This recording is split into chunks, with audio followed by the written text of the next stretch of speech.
Prior to her death in 1997, Mother Teresa was one of the world's most undisputed spiritual icons. In fact, in 1997, she and the Dalai Lama might have been the two most famous spiritual people in the world, ahead of even the Pope at that time. So it's no surprise that Mother Teresa is now on what might be considered the fast track for recognition as a saint by the Catholic Church. Her charitable work with the poor and the sick of Calcutta has already won her a Nobel Peace Prize and recognition the world over for her selfless compassion. But 5 years after her death, her diary was published against her dying wishes. She had wanted her diary and her personal papers burned at the time of her death, but instead her peers decided that they would make them public.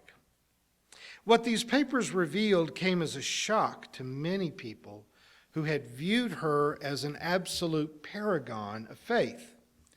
She recorded her feelings of despair and loneliness, and for 40 years, all during her productive career, she said that she had no experience of the presence of God.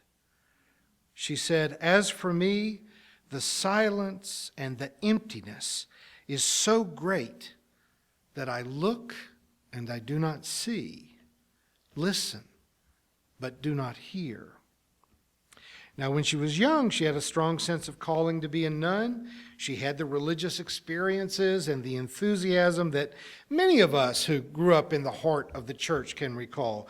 But what she was willing to say in private, she was not willing to say in public, though many other spiritual writers have said more or less the same thing, just as we heard Andrew reading from Job, that ancient witness. When we're young and impressionable, we tend to take religious teachings very literally, and we tend to have the feelings and experiences that we were taught to expect to have. Such is the power of suggestion in a child's life. As we mature, providing that growing older includes maturity, it doesn't always, but it is the hope that with time, our critical thinking skills engage and we become more discerning, more analytic about faith and politics and family and everything else that is important. Rather than tarnishing Mother Teresa's halo, her record of perseverance in the absence of self-deceiving feelings bolstered her character, in my view. I mean, I liked her better knowing that she didn't have religious experiences or hear voices or have any confidence about the presence of God, and yet she got up every day and did what she did in caring for the terminally ill and living in abject poverty. Though the Bible is full of accounts of miracles happening, as is much of the religious writing of other faith traditions, our Old Testament, at least, much more than the New Testament, but the Hebrew Bible has managed to also preserve what we could call the minority report of the Jewish cult. We have some examples of more naked honesty about the absence of God, about the silence, the inaction from on high that comes closer to telling the truth about our mature adult experience of life. Our reading from Job today, in that context, the ancient philosopher bemoans, if I go forward, can't find God. If I go backward, still can't find him. On the left, he's hidden. On the right, I cannot behold him. I can't find him anywhere. Now, let me be quick to say that the text of Job did not survive without many attempts at editing it to be more simplistic, or more sympathetic, rather, with the larger context of the Hebrew Bible. Job is 42 chapters long, and I would say somewhere between a third to a half of it are editorial comments that lesser minds added to the book. But the core of the book of Job is about a man who struggles with why life is so hard, why there's so much suffering, and God doesn't appear to be involved at all. That's the actual original text. The faith community cannot always stand that much honesty, and it is one of the real perils of progressive faith. When you start to get honest about religion, when you acknowledge that God doesn't write books, and that what most people call prayer is really just wishing, when you accept that whatever intervention that God makes into human history takes place really just when we decide that we're going to do it, when we're going to be the hands and feet of God, and we choose to act in accordance with the heart and the ethics of faith, when people realize that they really don't have an imaginary friend that's finding them a parking lot or making it not rain on their wedding day, they find it easy to leave the faith. Take away the carrot and the stick of heaven and hell, expose the magical thinking of intercessory prayer and the symbolic nature of sacraments, and many people will just assume that the whole thing is just a charade, and they give up on religion entirely.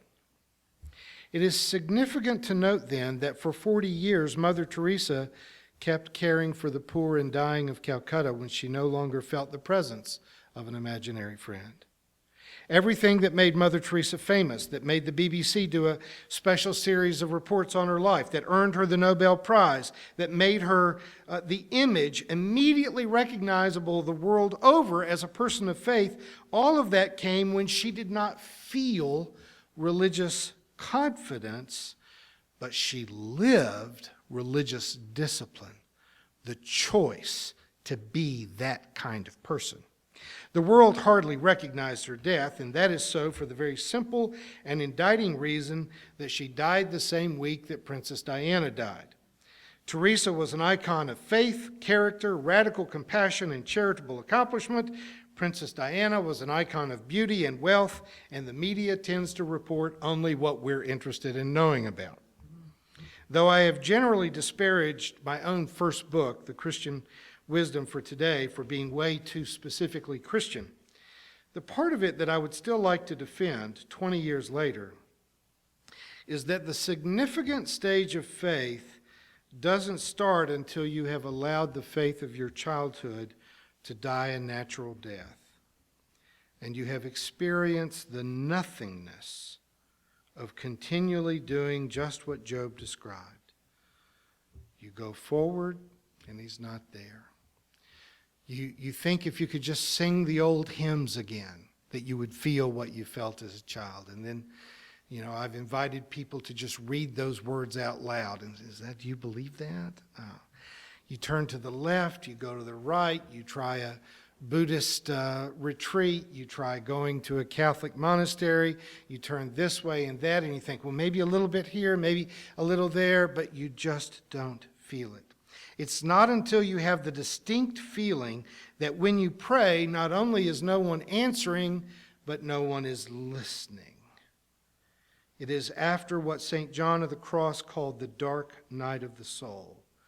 It is in the silence, it is in the void, it is in the emptiness that you discover what we mean by the practice of faith, the practice of your convictions, of doing it because it's what you have decided that you are going to be and to do, and not because there's a divine, external, superstitious, or magical input. It's like the old adage that says that character is what you do when you are certain that no one is watching. People who change their behavior or who engage in worship and religious observances because they are afraid of going to hell, or they have a desire for eternal life in heaven, or even for the more venial rewards of good luck with their annual physical or increasing their chances of buying the winning lottery ticket, that's not spirituality. That's just narcissism with a complication of magical thinking. Real faith begins when you have given up on magic and superstition and you are seeking to be and to do what you believe is right, what has meaning and substance. The Vietnamese Buddhist monk Thich Nhat Hanh is famous for saying, "People believe that walking on water is a miracle. To me, walking peacefully on the earth is the real miracle. Learning to live a common life peacefully, generously, compassionately, that's the miracle we're really looking for. I get that many people will be disillusioned initially when they lose their childhood faith. And with some regret, I accept that the majority of people will never continue to search until they find a faith that has a greater substance beyond the void and the darkness of a silent sky. But for those who will practice without need for either invisible or felt reward, who can practice their faith without prompting from either fear or guilt, then I believe the world can be full of miracles.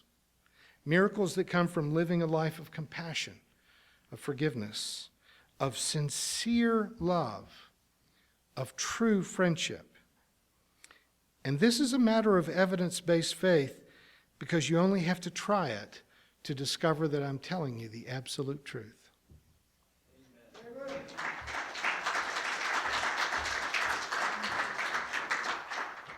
You have been watching a progressive Christian video from the Community Christian Church of Springfield, Missouri. We encourage our viewers to donate to our efforts in feeding the homeless and hungry of our community. Write to us at Reverend Dr. Ray at AOL.com for more information.